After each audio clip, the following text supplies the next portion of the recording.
Good afternoon, everyone. Welcome to today's DCRI Research Conference. So for many of you, you may know that actually November is Diabetes Awareness Month, and we're squeezing this in the end of the month.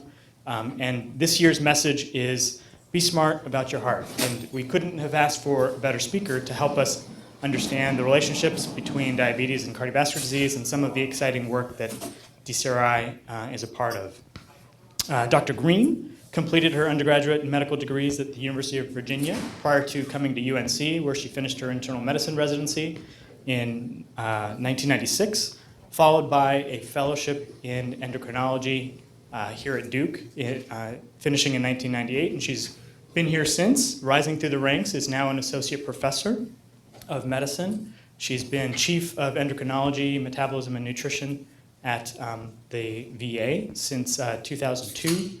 And has been very active at the DCRI, involved in a number of very exciting trials. Her personal research interests are on focusing upon strategies to predict, prevent, and treat diabetes mellitus, but also various interventions that help modify glycemic control, dyslipidemia, and hypertension. Particular trials that she's been involved in include ACCORD, Bari-2D, and the recently initiated GRADE study. She's also had a number of key roles in trial development, operations, and all sorts of other ancillary aspects of trials, including event adjudication for several major trials, including TCOS and EXCEL. So please join me in welcoming Dr. Green for presenting today. Thank you very much. Can you hear me in the back? Great. Okay. Don't forget to text to the number on the screen if you'd like to get CME credit, but it won't be active for a little while still. Thank you very much for the invitation to speak during National Diabetes Month. And the topic that I was asked to speak on is addressing the global burden of diabetes and whether or not promising new therapies will be sufficient to address this. And this is rather a large topic. So I'd like to preface this just with to let you know that this is going to be a relatively high-level look at this issue and probably heavily skewed towards what I find interesting, but hopefully this will prompt a lot of discussion at the end of the presentation. These are my disclosures. And today what we're going to talk about, you've probably heard this a number of times, but just to review the current and projected prevalence of diabetes in the United States and worldwide, talk a bit about what we know with respect to effective or promising strategies for diabetes prevention. We're going to talk about options to reduce diabetes-related complications, and then we'll, at the end, talk a bit about whether or not the current clinical trials landscape in the diabetes area appears to be well positioned to answer the kinds of questions that we'll need to have answered to address this problem. So this slide only goes up through 2010, and I'll have some more up-to-date information on the following slide, but it really is intended to give us sort of a feel for the increasing number and percentage of individuals with diabetes in the United States over time. And you can see that particularly around 94, 95, there's been a pretty steep and steady increase, and not really a sign of leveling off just yet. And it's important to note that adults in the United States are not sort of necessarily universally affected by diabetes, but that the percentage of those diagnosed with diabetes really goes up pretty dramatically amongst those age 65 and older, men being a little bit more likely to be affected than women, or at least diagnosed than women. And of course, there's quite a bit of variability with respect to the percentage of individuals in certain ethnic groups who have diabetes, and in particular, Native Americans, African Americans, and those of Hispanic descent being predominantly affected or more significantly affected than those of other ethnic backgrounds. And that's certainly relevant to the design and enrollment of clinical trials moving forwards. So you probably know this as well, but it's really interesting to look at in a graphic format that really rates of diabetes tend to follow rates of obesity. And what this shows, it may be a little bit difficult to see in the back, is that over time, this is the trend between 1994 and 2010, You can see that the heat map of the United States, which is becoming sort of more orange and red over time, shows an increased prevalence of obesity over time, and then it usually takes a number of years for the diabetes diagnoses to catch up, but usually the same states, the same parts of the United States are affected by diabetes, and it really mirrors the prevalence of obesity in the same areas. And you can see that North Carolina and many of the southeastern states are primarily affected and are referred to as the diabetes belt. But of course, it's not just the United States that's affected, and this is intended to give really sort of a snapshot look at the worldwide scope of the problem. And the United States, you may not be able to see, North America certainly has the highest prevalence of diabetes. It's at about 11.4%, but the remainder of the world is certainly not spared. If you look at, for example, the Western Pacific, even though the prevalence is lower at, I believe, about 8.5%, really enormous numbers of individuals living with diabetes. And the other interesting thing to note from this slide is the percentage of individuals in these various regions who have diabetes but had not yet been diagnosed with the condition. So for example, in Africa, not as many people living with diabetes, but a very significant percentage, 62.5%, not yet diagnosed. So different issues related to diabetes appear to affect different parts of the world. And then, of course, in the future, I've not heard yet that the prevalence of diabetes is expected to plateau or decrease at any point. And in fact, by the year 2035, there should be over 200 million more individuals affected worldwide. I think the most recent data in the United States that I've seen suggests that 1 in 3 individuals in the United States will have diabetes in the year 2050, so if current trends continue. So diabetes is, of course, expensive. These are just US costs. The total cost estimated in 2012 associated with diabetes, diabetes care, care of diabetes complications, as well as indirect costs such as disability, work loss, premature death, totaling $245 billion, so really quite significant. And diabetes is expensive not because we need to lower glucose with medications, but because of the complications that can ensue from uncontrolled hyperglycemia and the associated conditions such as hypertension and dyslipidemia associated with diabetes. And we tend to have traditionally focused more on what are called the microvascular complications, so retinopathy, nephropathy, and peripheral neuropathy or autonomic neuropathy as sort of the traditional complications of diabetes. But it's very clear that individuals with diabetes are at extremely high risk for macrovascular complications as well, such as stroke and cardiovascular disease. I believe hospitalizations for cardiovascular disease represent the majority of hospitalizations of individuals affected by diabetes, and 8 out of 10 individuals with diabetes will die from a cardiovascular complication. So given that the enormity of the problem, what do we know so far about the utility and effectiveness of preventive efforts? Well, they tend to fall into 3 or maybe 4 categories, with the primary one being emphasized is lifestyle modification. But there is some data to support approaches including medical therapy, surgical intervention, and there are probably others as well. And probably the most famous prevention trial is the Diabetes Prevention Program, which is certainly not, this isn't new data by any means, but very clearly showed that in a group of individuals at high risk for the development of type 2 diabetes, that interventions such as intensive lifestyle modification, or metformin reduced rates of diabetes, and the very intensive lifestyle modification reduced the risk of diabetes by 58% at 3 years and 34% at 10 years, whereas metformin being a bit less effective but maybe easier to implement, reducing the risk of diabetes by just over 30% at 3 years and 18% at 10 years.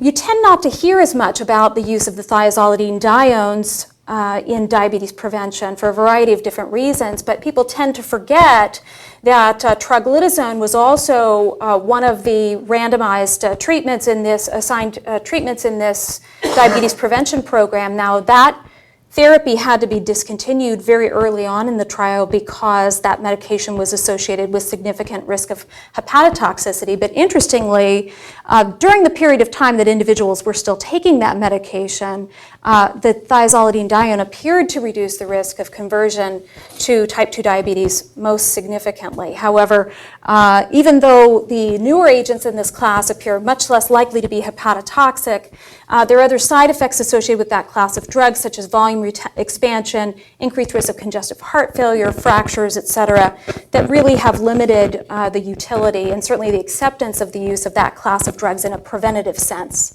There are a variety of other medicines that have shown some utility in similar populations. So agribose decreases the risk by about 25%, orlistat, a weight loss medication, by 40 to 52%. And then there's some interest in looking at other types of interventions, such as vitamin D, supplementation in high-risk groups to reduce the rate of conversion to type 2 diabetes.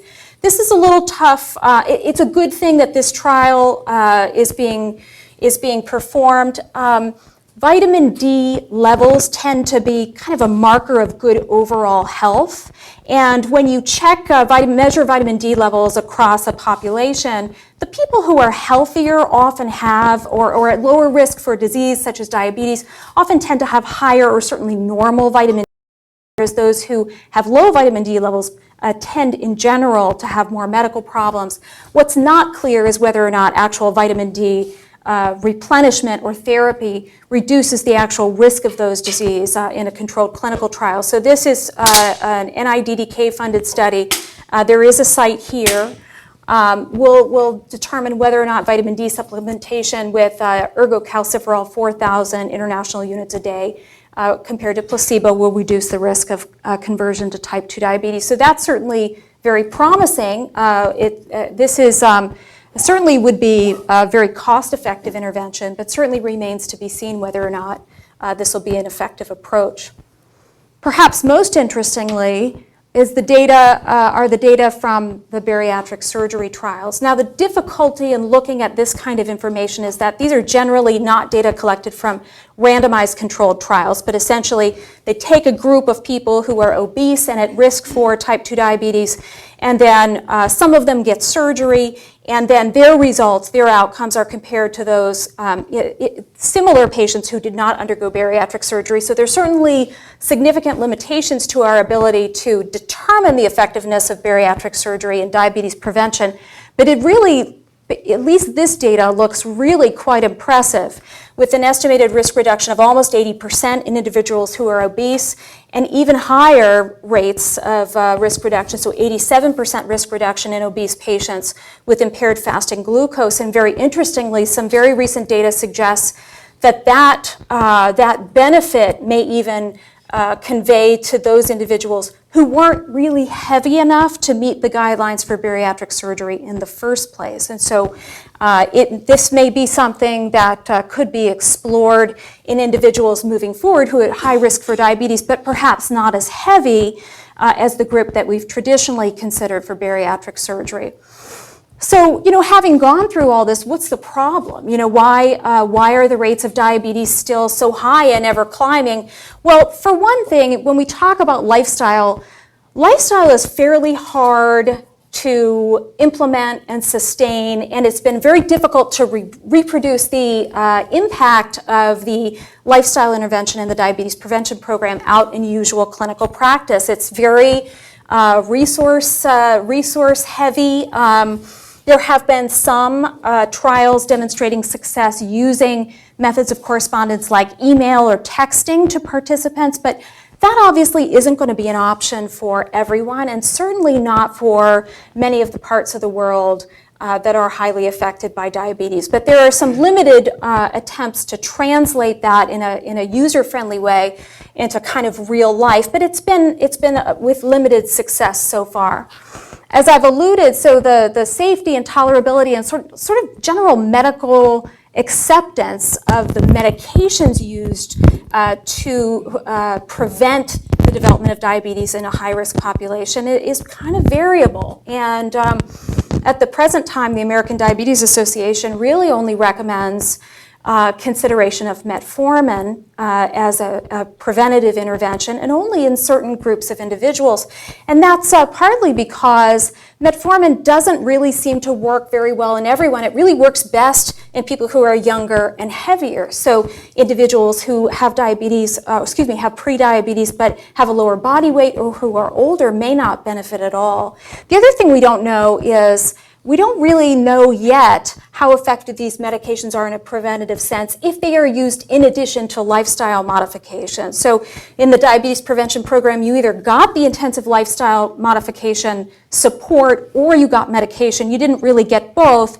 And I think there's a general tendency to not want to discourage lifestyle modification because we know it's probably the safest and most effective intervention. These interventions, particularly bariatric surgery, it's not really available or accessible to everyone. Even in developed countries, it can be a challenge to find the money to pay for that sort of intervention or ensure that your insurance will cover that. And the other thing, and probably the most important piece here, is that it's not really clear, for example, when we give someone a medication to prevent diabetes, it's not entirely clear what we're accomplishing in a physiologic sense. And some have argued that you're essentially just starting medication earlier in the disease process. And it's not clear that the underlying pathophysiology, the natural history of the disease is altered in any way, or if there will be long-term benefits with respect to the development of complications. So there just hasn't been tremendous uptake of the use of medications in a preventative sense. I'm going to shift gears a little bit and now talk about what we know, again, in a broad sense, about what we accomplish when we treat type 2 diabetes, and to really focus first on what we know about glycemic control. What's very clear, and in particular from the UK-PDS trial, that better glycemic control in type 2 diabetes reduces the risk of those microvascular complications that I had mentioned, so retinopathy, nephropathy, neuropathy. And then, first, the good news. It does look like, also from the UK-PDS trial, that if good glycemic control is initiated early on in the disease course and sustained as best as possible, that there is probably some sort of a legacy effect or metabolic memory that over the long term will reduce the risk of cardiovascular complications much later in life. But that's not universally true, and I will explain that a bit later. But first, again, just recap what the UK-PDS trial intervention was. This was a trial, of course, in the United Kingdom that enrolled a group of individuals with either newly diagnosed or very recently diagnosed type 2 diabetes, and they randomized them to essentially an A1C target. And this was not a trial of a particular type of diabetes medication, but instead designed to assess the impact of more intensive versus less intensive glycemic control, because frankly, at the time that this trial was started, it wasn't clear that managing hyperglycemia well had any benefits other than alleviation of hyperglycemic symptoms. So essentially what you can see over time is that compared to the conventional group, the intensive group on average had an A1C that was about 1% lower than the more conventionally treated group. Now, the other thing to notice is, of course, this sort of Nike swoosh of A1C that we tend to see in lots of trials of diabetes management, where there's an initial improvement in glycemic control, but then a deterioration over time. Now, fortunately for us, when the active treatment portion of the trial concluded, they continued to follow these patients for a number of years afterwards. And what this slide shows you is that essentially in that follow-up period where patients were returned to the care of their usual diabetes care providers, the two groups had essentially comparable overall glycemic control. So remember, the initial study period, the two groups were assigned to more intensive versus less intensive glycemic control, and then for the subsequent years essentially just followed, and the glycemic control essentially equalized in the two groups. And if we just look at the initial trials data from 1997, what you can see is that at the end of the active treatment period, it was very clear that better glycemic control reduced what was described as any diabetes-related endpoint, but more specifically, dramatically reduced rates of microvascular complications. At the time, there was a trend towards a reduction in rates of myocardial infarction that did not reach statistical significance, with the exception of a small group of individuals who were heavier who had been randomized preferentially to metformin therapy. But overall, tighter glycemic control did not appear to reduce the risk of myocardial infarction or all-cause mortality. Now again, fortunately, they had continued to follow these people afterwards, and when they looked again at these groups of individuals 10 years later, they found that those who had been treated more intensively earlier on still had significantly lower rates of microvascular complications, but now also had significantly fewer myocardial infarctions and were less likely to have died from any cause. So thus, the explanation and the really reason that we try to establish good glycemic control in individuals early on after diagnosis, because it does appear to convey both a short-term benefit with respect to microvascular complications, but a long-term benefit which includes macrovascular complications as well. Now, remember that these were all people who had just been diagnosed with type 2 diabetes, and not every patient that you see is like that, and not every patient has had good control since the time of diagnosis. In fact, most don't. And when the initial results of the UKPDS trial came out that did not demonstrate a cardiovascular benefit, people thought, we were trying to explain that, and some of the theories were that, well, maybe they just didn't do this test in a sick enough population to see a significant difference with respect to cardiovascular complications. Or maybe they just didn't try to get the A1C down low enough in the intensively treated group. Maybe it would be good for patients if we try to get their A1C down into the normal range. And so you could talk another hour about the trials that ensued to try to answer those questions. What I'm showing here is some information from a meta-analysis in The Lancet in 2009, which included the UKPDS data, as well as trials that were designed to assess the efficacy and safety of very intensive glycemic control in much higher risk populations of individuals, the ADVANCE, VADT, and ACCORD trials. And these trials certainly weren't exactly the same, but they clearly enrolled individuals who had diabetes for significantly longer periods of time, were much more likely to have established complications, including cardiovascular complications. And you can see they got the A1C down pretty low in the intensively treated groups, particularly in ACCORD. Now, PROACTIVE is here. This really wasn't a trial designed to assess the impact of different intensities of glycemic control, but at the end of the day, that's essentially what happened.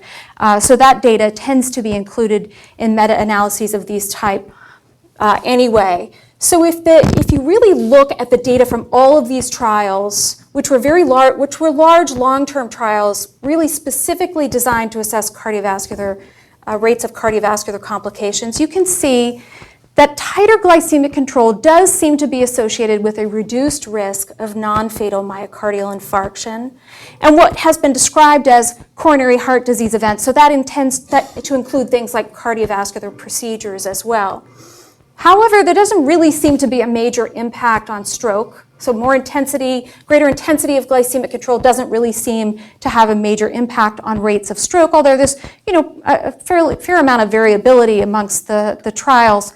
And then most alarming, particularly to those of us who participated in the ACCORD trial, what were the results related to mortality. So if you look overall at the data across all of these trials, more intensive glycemic control doesn't appear to have a major impact on mortality rates. However, in the ACCORD trial, which you can see, the data of which is presented here, that glycemic portion of that study was in fact halted early because the individuals assigned to more intensive glycemic control, that is an A1C target of less than 6%, were in fact more likely to die than those who had a more relaxed A1C target of between 7 and 7.9%.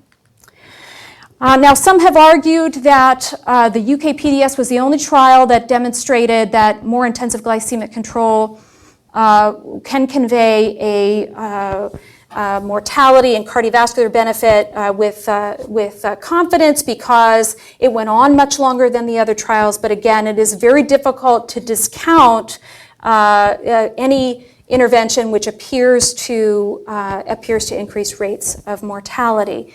And I have this slide on the screen because what's happened as a result of the findings of those trials is that there's been a very significant emphasis in the diabetes world to take a multifactorial approach to cardiovascular risk reduction and to rely less upon glycemic control as a determinant of long-term health, but really to focus on blood pressure and management of dyslipidemia as sort of equal partners in reducing cardiovascular risk. The A1C goal still remains, at least these per ADA guidelines, less than 7%, but there are now caveats that if there are individuals who are older, have more established complications, who simply are really hard to get down to less than 7% without an excess of medications, that goal can be relaxed. The LDL cholesterol goal, at least as of early this year, still remains a threshold, but it is a statin-based approach. And my guess is it will change to mirror more closely the ACC-AHA guidelines in the next go-round. So, but we have to be doing something right. This is maybe a difficult slide to see, but this shows the rates of macrovascular complications and end-stage renal disease in those with diabetes over time, so between 1990 and 2010, and then those without, compared to those in the population without diabetes. And of course, rates of all these complications are higher in patients with diabetes compared to those without. But you can see that over time, we've really made some good headway with respect to reducing rates of myocardial infarction and stroke. Rates of amputation have come down a bit. End-stage renal disease staying kind of flat, unfortunately. But we need to be doing something right. And you can see that the rates started to come down, certainly at 2000 compared to the 1995 data points. And I have to say that really the focus was on glycemic control between those two periods of time. So it's likely that better control of glycemia has some impact, but certainly isn't the whole story. And of course, even if the rates of complications are reducing, there's so many people affected that the sheer numbers of myocardial infarctions, et cetera, that occur in this population remain very dramatic. So just a recap, and this is familiar to endocrinologists, but perhaps not to everyone in the room, is that the glucose-lowering therapies are indicated really solely to improve glycemic control, and they're really not expected to demonstrate that they reduce rates of complications at all. There is an assumption when you're giving someone a medicine that reduces the A1C that as a result of that A1C lowering, complication rates will also be reduced, but that's not entirely clear that it's the case. But in any event, there are enormous numbers of medications really geared towards glucose lowering or addressing rates of diabetes complications in development. So we're likely to see more and more classes develop and become available. But I put this slide up because I actually think this is kind of a funny algorithm, and I don't know how to get on in this guideline writing racket, but essentially after metformin, we don't really know what to give to people. And this is just kind of a listing. I mean, it is, let's be honest. And there just isn't much to guide the selection of medications after that initial drug. Now, there is a trial in process called GRADE. We're also recruiting for this, looking at individuals with type 2 diabetes on metformin who need to start a second agent, and they get randomized to one of 4 interventions listed here in an attempt to really try to solidify the preferred approach. It's not clear to me that there will be dramatic differences between these various medications beyond what we know here as far as impact on weight, rates of hypoglycemia, et cetera. But it certainly would be nice to know if there's a particular standout among any of these drug classes that we should use preferentially, because right now we really don't know. And this I've mentioned. Some of the newer agents, interestingly, so the DPP-4 inhibitors in particular, and the GLP-1 receptor agonists, because of their the information from preclinical studies, lots of animal studies, and also, particularly with respect to the GLP-1 receptor agonist, the effect of that class of drug on body weight. These drugs are theorized to potentially reduce risks of cardiovascular complications and could be preferred classes. However, interestingly, the first 2 cardiovascular outcomes trials of DPP-4 inhibitors examined did not show a significant reduction in rates of major adverse cardiovascular events. And in fact, there was a suggestion that the use of these agents increased rates of hospitalization for heart failure compared to placebo that we need to explore further. The TCOS results, the sitagliptin outcomes trial, those will be available later this year. And then again, the GLP-1 receptor agonist and SGLT2 trials are still pending. So why is diabetes so difficult to manage? The main problem is, again, for non-endocrinologists here, that when you're diagnosed with type 2 diabetes, you probably only have about 50% of beta cell function. So you've only got about 50% of your insulin secretory capacity left. Now, often that's enough for you to be able to control your blood sugars adequately with one medicine. But over time, the natural history is such that the beta cell function tends to steadily decline over time, and then the intensity of therapy needs to increase correspondingly. And many people, if not most people, will eventually require insulin to adequately control their diabetes. And what we'll probably see in the future with respect to interventions geared specifically toward this are interventions or medications or other things that might alleviate the amyloid deposition in the pancreas, which appears to contribute pretty dramatically to the loss of beta cell function over time. There's a lot of interest in exploring further the use of early aggressive blood glucose lowering early on in the disease course, either, again, very soon after diagnosis or perhaps even prior to that. There are many people who feel that preferential use of the incretin-based therapy, so again, the DPP-4 inhibitors, GLP-1 receptor agonists, might slow or ameliorate this decline in beta cell function over time, certainly not yet proven. And then there's a lot of interest, particularly from animal studies, as to whether or not an alteration in the gut microbiome might be of benefit as well.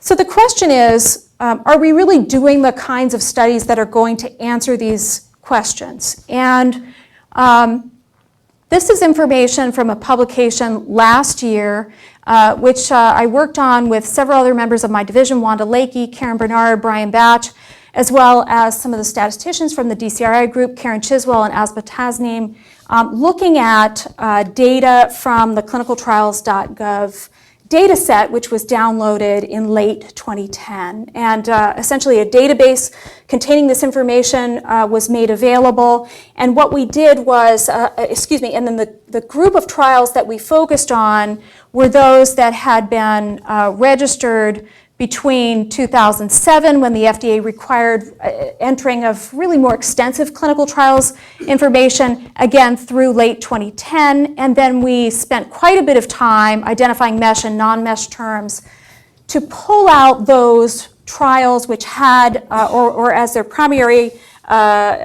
focus, diabetes care or management of diabetes-related complications. And we looked at, again, these were, the interventional trials. And when we pooled all this information and really looked at the type of trials that were happening, or at least that had been registered in clinicaltrials.gov, which does represent, I think, at least 80% of trials happening worldwide on the whole, what we found was that the majority of trials really were focused on treatment of type 2 diabetes, and a much smaller number included interventions intended to prevent diabetes, and very few related to diagnostic or screening-related interventions. And the interventions that were provided within these trials, again, were primarily drug-related. A smaller number related to behavior, some supplements, and really a pretty small number looking at the effects of procedures. So certainly gastric bypass surgeries or other weight loss surgeries would fall in that group. When we looked at the number of participants who were in those trials, which is sort of reflective of the ability to answer questions with confidence, they were fairly small. I mean, the vast majority enrolling fewer than 500 subjects, and again, the majority still with a planned enrollment of fewer than 100 or fewer subjects. And they really didn't go on very long on the whole. So if you look at the mean, and again, when we're talking about duration, this is essentially from the study start date to the date when follow-up for the primary endpoint was complete. And so the duration of time that each individual patient is followed within the study is probably even shorter than listed here, but the mean duration of these trials, 1.8 years, median 1.4. Obviously, some were fairly lengthy. And when we looked at the types of individuals, that the trials planned to enroll, interestingly, almost everybody had to be an adult, which is interesting because even though young people are not disproportionately affected by type 2 diabetes, those rates are clearly going up, and that's really the future. And so certainly not a lot of attention being paid to young people with diabetes. And interestingly, it seems like the medicines that we use to treat adults with type 2 diabetes don't work very well and certainly don't work very long in this population too. So this is certainly an area that's going to need, certainly a group of people who will need attention in the future. Again, remember, those who are aged greater than or equal to 65 are disproportionately affected by type 2 diabetes. And a lot of these trials excluded people who were over 65, and absolutely the majority excluded those who were aged greater than 75. So you're automatically preventing those types of individuals, so the most at-risk group, and those who are most likely to be using these medications from participation in clinical trials where the effects could be reliably assessed. We looked at number of trial sites. 66% taking place at one site. You're really unlikely to enroll a diverse group of individuals and acquire information translatable to a large number of individuals in a trial that takes place at one site. And then we also looked at the distribution of the studies worldwide. And this is just, I'll show you on the next slide how this matches up to the prevalence of diabetes in these various parts of the world. But you can see, unsurprisingly, and this is not number of sites, so this is number of trials with at least one site in these various countries. And of course, it's a heat map, so those that are of greater intensity of color have the most trials. So North America, Mexico, Western Europe, China, and India participating in at least 100, so between 100 and 250 diabetes-specific trials, but large parts of the world not particularly active at all. And this may be difficult to see, but in particular, there are some interesting discordances here. So when you look, for example, at the Middle East and North Africa, where I believe the prevalence of diabetes is estimated to be above 12% now, not much happening. And obviously there are reasons for this, but these individuals may differ, of course, in their responsiveness to various interventions compared to those in the rest of the world. And it may be worth paying particular attention to where our trials are in fact happening moving forward. We looked at the primary outcomes of these trials, and there was a bit of a focus on things other than glycemic control, but the majority really were focused on glycemic outcomes. There was one trial at the time that was focused on rates of malignancies, and there's a tremendous amount of interest in determining how at-risk individuals with diabetes are for developing malignancy in the first place, and then the impact of various medical therapies on malignancy rates. There was one study going on that had been registered during this time period, and that was the TIDE trial, which was in fact discontinued. There is interest in the impact or the relationship between diabetes and bone disease, rates of fractures, the impact of medical therapies on rates of fractures. There were 7 out of 2,500 primary outcomes identified. And at that time, there were 35 that focused on major adverse cardiovascular events or mortality as an outcome. But these are tiny fractions of the whole. There's a lot of interest, again, in rates of pancreatitis, comparable to what I've mentioned with malignancy. There weren't any that had as their primary outcome pancreatitis. The good news is that these trials, if they enroll enough patients and go on long enough, can collect a lot of sort of ancillary information related to these other problems that can help us to answer many questions in one, or at least provide us with higher quality information than we currently have. So again, most of these trials enrolling few patients, happening at one site, don't go on very long. You're sort of excluding those at the extremes of age, which are really an area of those are groups of particular interest with respect to diabetes management. For the most part, didn't really focus on complications of significant clinical interest, and the distribution of these trials doesn't sufficiently involve affected populations. So getting back to the original question, about the global burden of diabetes and whether or not promising new therapies will be sufficient, I get the best answer I have is maybe.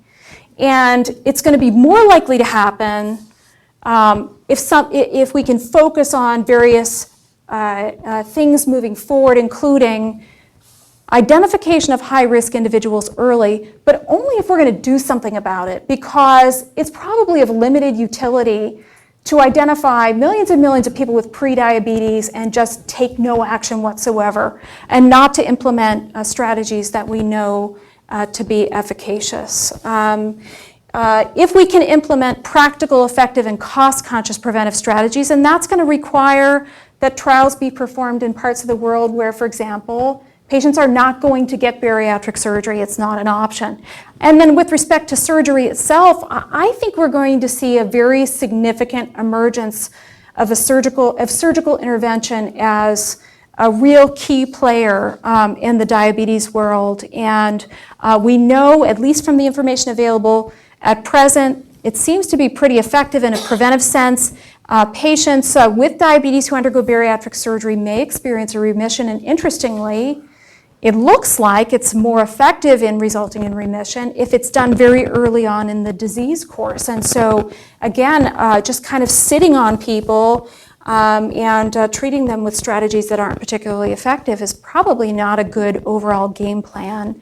I think we'll see a lot of interventions or exploration of interventions designed to arrest or reverse beta cell function, which is such a key physiologic problem in type 2 diabetes. We also, again, because we know that early treatment of hyperglycemia, adequate treatment of hyperglycemia soon after diabetes diagnosis reduces rates of microvascular and macrovascular complications. That's the group we really need to focus on kind of before they get too far along the path of poor control. Again, we've got to address multiple cardiovascular risk factors. It's not just all about management of glycemia.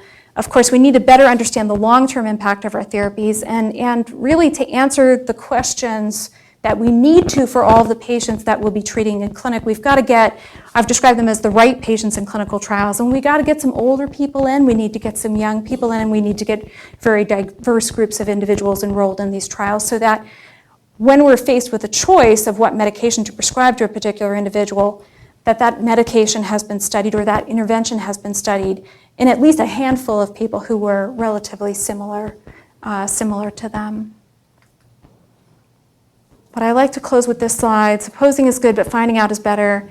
Interestingly, this probably was written or said by Mark Twain, but it's actually hard to document that. But you can now, I think, or in just a few minutes, text for CME credit, but I'd be happy to take any questions that you have. I know this was a fairly big look at diabetes, and it's a big problem. I'm sure I didn't talk about everything you were expecting to hear. Yes? So, thank you for this presentation. I worked with the clinical patient with diabetes, obesity, and then it was a cardiovascular disease and diabetes study. When we compared the two groups with the bariatric surgery patient and the patient treated with the medication, we were measuring the intima thickness, carotid artery, and also the thickness, and then Flow-mediated vasodilation or something like that? Definitely. At the end of the study, the recovery was 98% with the bariatric surgery patients. And then hemoglobin A1C level definitely decreased. Blood pressure definitely decreased. Even we measured we compared with the gene expression, E2, F4, and then lectin, and then they were changed at the end of the study. It's very, very important, and it was really significant. So I think cardiovascular disease and diabetes, it's like a, sister and brother. Right, and it's actually rather artificial to separate them because There's so much overlap. They're almost part of essentially the same disease process. It's just that we focus on different manifestations of this sort of dysmetabolic milieu. Now, I'm going to say something that's probably going to be sort of unpopular, but I think it's interesting when we look at things like carotid intimal medial thickness, but I don't really care what my patient's CIMT is. What I care about is whether or not they have a stroke. And so even though we have information like that from clinical trials, it's really important that if there is a trial like that happening, or there's an intervention that seems promising based on those sort of surrogate endpoints, that there are trials that go on long enough that we can actually determine whether or not our intervention has reduced rates of stroke. Because the CIMT, I don't really care about very much, and my patient doesn't really care about very much either. So just to encourage, that these trials be big enough and go on long enough that we can answer those questions with confidence. But yes, I think bariatric surgery, what it boils down to is weight loss is very, very good for you if you have diabetes or you're at risk for diabetes, and bariatric surgery is a very effective intervention which results in very significant weight loss for almost everyone who gets it. But again, many of these trials, I'm not sure about your specific study, they're not randomized, and so there may be differences when you look at the group of individuals who are able to undergo bariatric surgery. There may be certain things that characteristics of those patients, their economic circumstances may differ considerably from other heavy people who can't undergo the surgery. So it's difficult to do randomized trials of something like bariatric surgery, but I think we need to think creatively maybe about how to do something like that moving forward.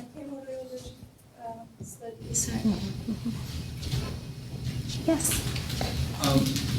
There have recently been on WUNC radio some public service announcements about the prevalence of diabetes being much higher in urban areas than in rural areas. And I wonder if there are some studies that are working on environmental factors rather than person-by-person interventions. I know that they are. I am less familiar with those. But yes, there is a lot of interest in trying to identify factors in the environment that may contribute to the development of diabetes.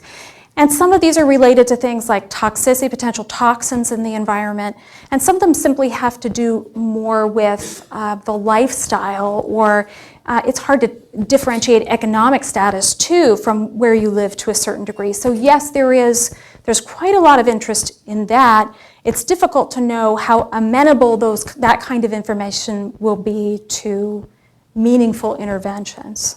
But yes, absolutely. I mean, it's not. It's a very complex condition, and there may well be things that we're exposing ourselves to in the environment that are contributing to sort of this burgeoning problem that we really have no idea of at the present time. Thanks for a nice overview on a large problem. I have one question for just keep continuing to opening it up. Multifactorial interventions. You mentioned sort of really a lot of the studies you described focusing on A1C control. Mm-hmm. Studies like STENO2, which were conducted in the 90s, had, in 7 to 8 years, tremendous impact on mortality, cardiovascular events, progression to ESRD. What are your thoughts on that, and how can we also, alongside pharmacologic therapies, also address sort of multiple pharmacologic therapies with lifestyle?